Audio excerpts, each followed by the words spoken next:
اعوذ باللہ من الشیطان الرجیم بسم اللہ الرحمن الرحیم۔ السلام علیکم ورحمۃ اللہ وبرکاتہ۔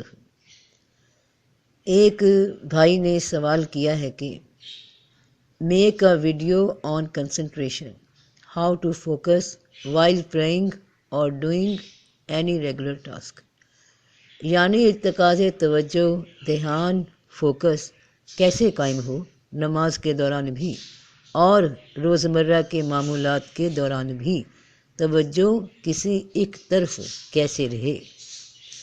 اس بات کا ڈیٹیل سے جواب دینے سے پہلے یہ بتانا چاہتی ہوں کہ اسی چینل کی میڈیٹیشن پلے لسٹ میں آج تک کی جتنی ویڈیوز دی گئی ہیں وہ آلموسٹ تمام کے تمام ٹیلی پیتھی، توجہ، اوپن تھرڈ آئی وغیرہ جیسے ٹاپکس پہ ہی ہیں۔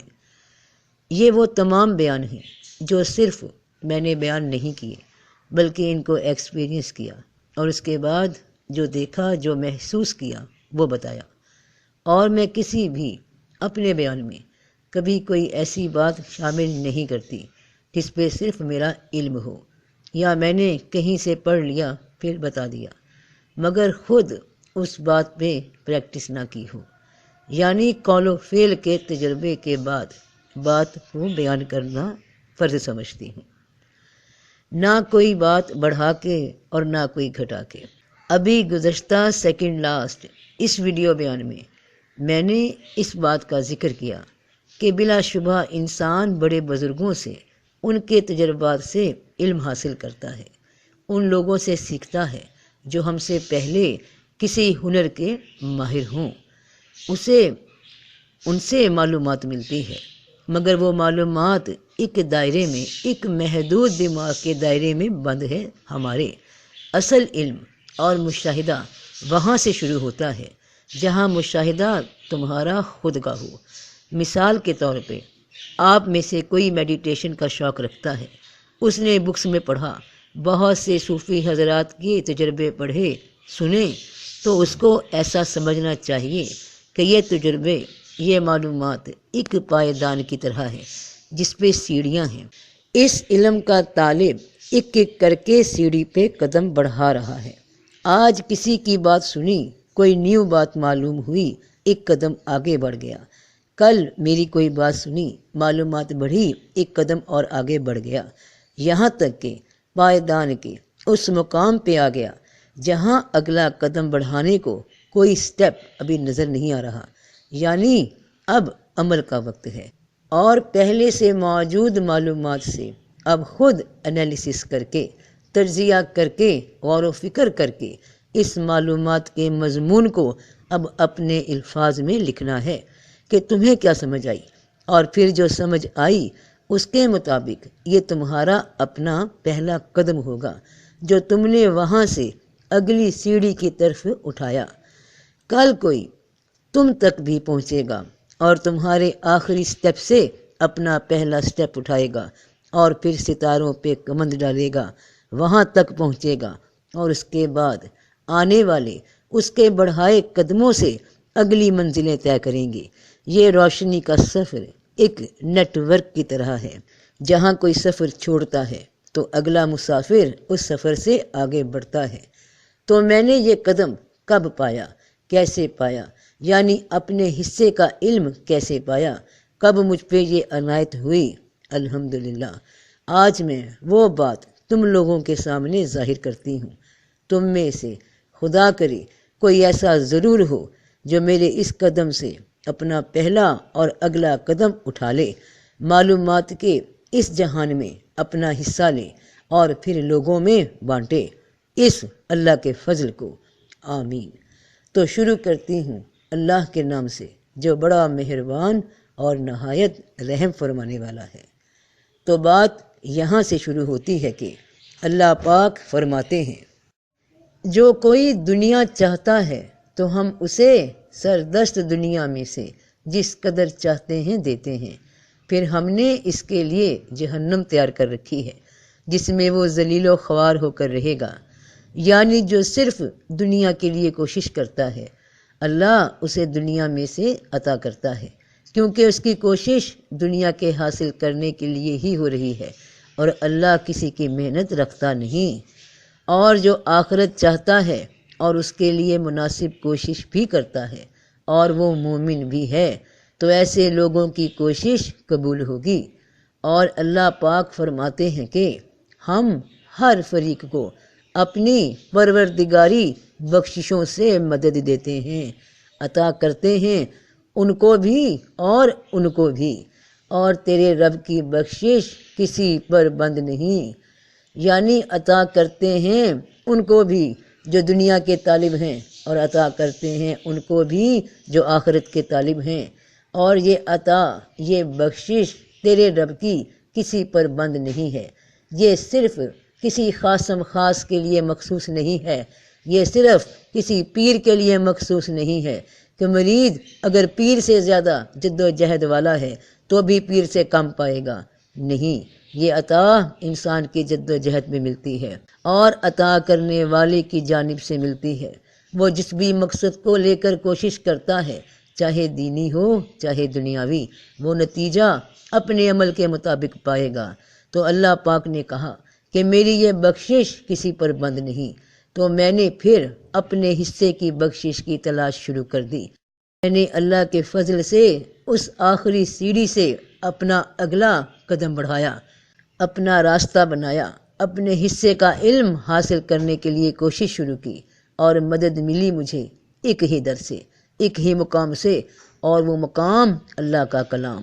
مدد ملی تو اللہ پاک ہی سے، کیونکہ میں نے یہ فیصلہ کر لیا، اپنے رب سے کہہ دیا کہ ایک تیرا کلام اور ایک تیرا رسول صلی اللہ علیہ وسلم، جو یہی پیغام ہم تک پہنچانے آئے، مجھے راستہ یہاں سے دکھا۔ اے میرے مالک، مجھے میرے حصے کے علم کی عطا کر۔ اسی قرآن کی رہبری میں نے جتنے قدم اٹھانے تھے لوگوں کے تجربات کو سمجھنے کے لیے، اب اس سے آگے میں اپنا قدم کا نقش بنانا چاہتی ہوں۔ تو اللہ نے مجھے راستہ دکھا دیا، اور یہ راستہ بہن بھائیوں، بیٹے بیٹیوں، صرف میرے لیے نہیں بلکہ تمہارے رب نے فرمایا ہے کہ تیرے رب کی بخشش کسی پر بند نہیں، تو اپنا اپنا نصیب تم بھی تلاش لو۔ رحمت اور حکمت کا سمندر یہی ہے، یہ قرآن۔ تو مجھے کیا راستہ ملا؟ اب ان حقائق سے پردہ اٹھاتی ہوں۔ جب بھی تمہیں اس دنیا میں کوئی مرشد ملتا ہے جو روحانی مشقیں کروائے، جو مراقبوں کا سبق دے، تو وہ کچھ ہدایات کرتا ہے اپنے مریدوں کو کہ اس طرح سانس لینا ہے، اس طرح دھیان دینا ہے، اس طرح دیکھنا ہے، اس طرح سوچنا ہے، پلک نہ جھپکے کوشش کرنی ہے، نظر کو اس طرح ٹکانا ہے تو دھیان بن جائے گا۔ اگر استاد کے کہنے پہ اس طرح دیکھا جائے تو دھیان بن جائے گا، نظر ٹک جائے گی۔ مجھے یہ ہدایات قرآن سے ملی کہ کیا تو نے نہیں دیکھا کہ اللہ نے کلمہ پاک کی ایک مثال بیان کی ہے، گویا وہ ایک پاک درخت ہے کہ جس کی جڑ مضبوط اور اس کی شاخ آسمان میں ہے۔ کیا انہوں نے نہیں دیکھا کہ اللہ کس طرح پہلی دفعہ مخلوق کو پیدا کرتا ہے پھر اسے لوٹائے گا؟ بے شک یہ اللہ پر آسان ہے۔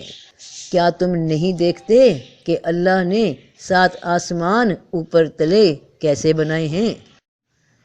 تو ایک نصیحت دنیا کا پیر کرتا ہے کہ دھیان اس طرح دو، یہ دیکھو، اور ایک رہنمائی میرا رب دیتا ہے کہ یہ دیکھو۔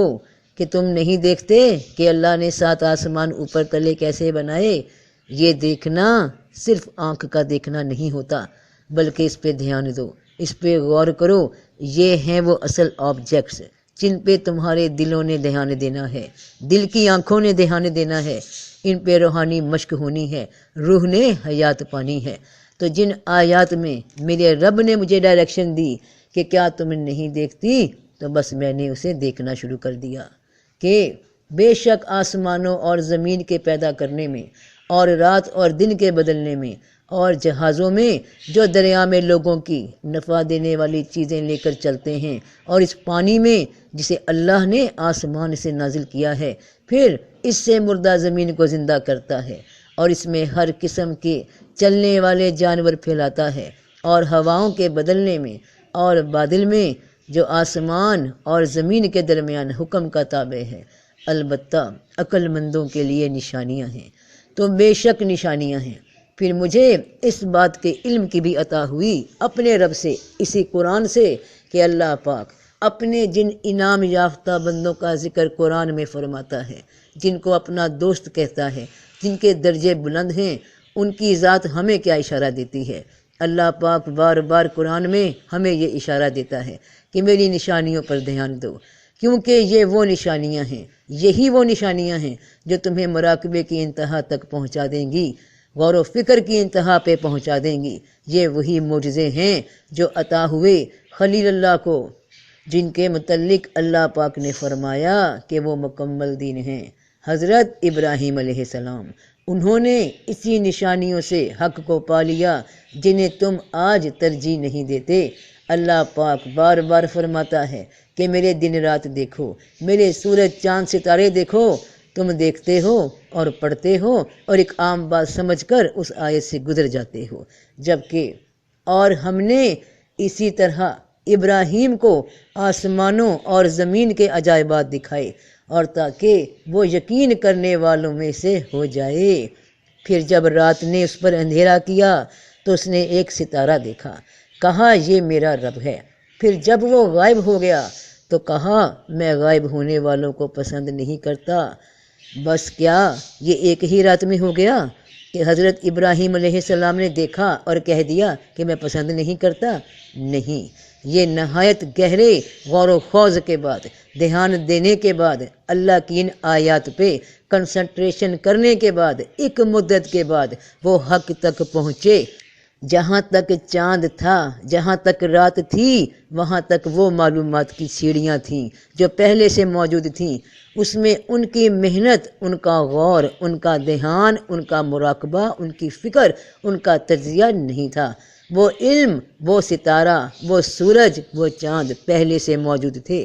جب انہوں نے اپنی محنت سے، اپنے غور و فکر سے، اپنے دھیان سے، اپنے علم سے قدم آگے بڑھایا تو مثال بن گئے، خلیل اللہ بن گئے، اللہ کے دوست بن گئے۔ یہ ہے دھیان بیٹا، یہ ہے دھیان، یہ ہے اصل مراقبہ، جس کا پائیدان قرآن ہے، جس کی ایک ایک آیت وہ علم کی سیڑھی ہے کہ اس علم پر سے گزرے بغیر کوئی انسان کبھی روحانیت کی منزل کا نشان پا نہیں سکتا۔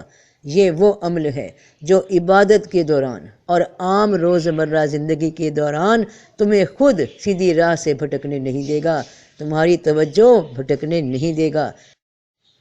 رسول اللہ صلی اللہ علیہ وسلم غار حرا میں قدرت کے فطرت کے انہی نشانات پہ غور فرماتے تھے جو قدرتی آبجیکٹس ہیں، اور دھیان کا نتیجہ کیا نکلا؟ سبحان اللہ، کہ حضرت جبرائیل علیہ السلام اللہ کا پیغام لے کر حاضر ہو گئے، حق واضح ہو گیا، بڑے عجائبات نظر آنے لگے، اور آپ کو حق کی تلاش میں پایا تو ہدایت کی راہ بخشی، تو عجائبات بھی دکھائے گا رب تمہیں، اور حکمت بھی عطا فرمائے گا تمہارا رب تمہیں، اگر حق کی تلاش میں ہو۔ بہن بھائیوں، بیٹے بیٹیوں، اصل مراقبہ یہ ہے جو خلیل اللہ اور حبیب اللہ کے ذریعے قرآن نے ہمیں آگاہ کیا۔ دھیان دو قرآن پہ کہ رب پاک تمہیں کہاں کہاں کس کس مقام پہ فرما رہا ہے کہ کیا تم نے نہیں دیکھا؟ بس وہ دیکھنا شروع کر دو، ان آیات پہ غور کرنا شروع کر دو۔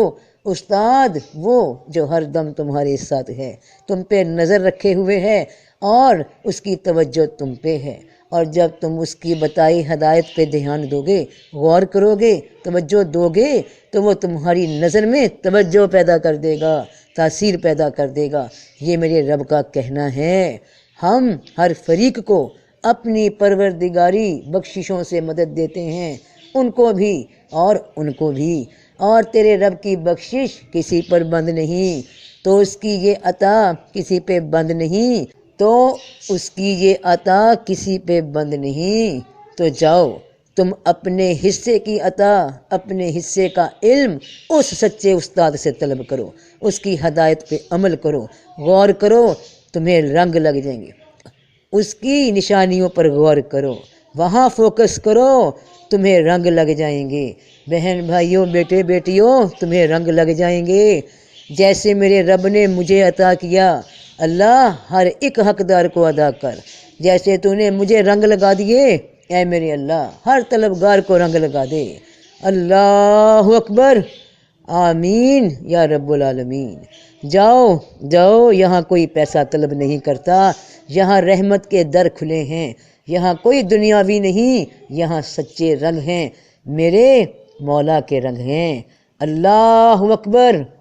اللہ فرماتا ہے، دیکھو ہم نے ایک کو دوسرے پر کیسی فضیلت دی ہے، اور آخرت کے تو بڑے درجے اور بڑی فضیلت ہے۔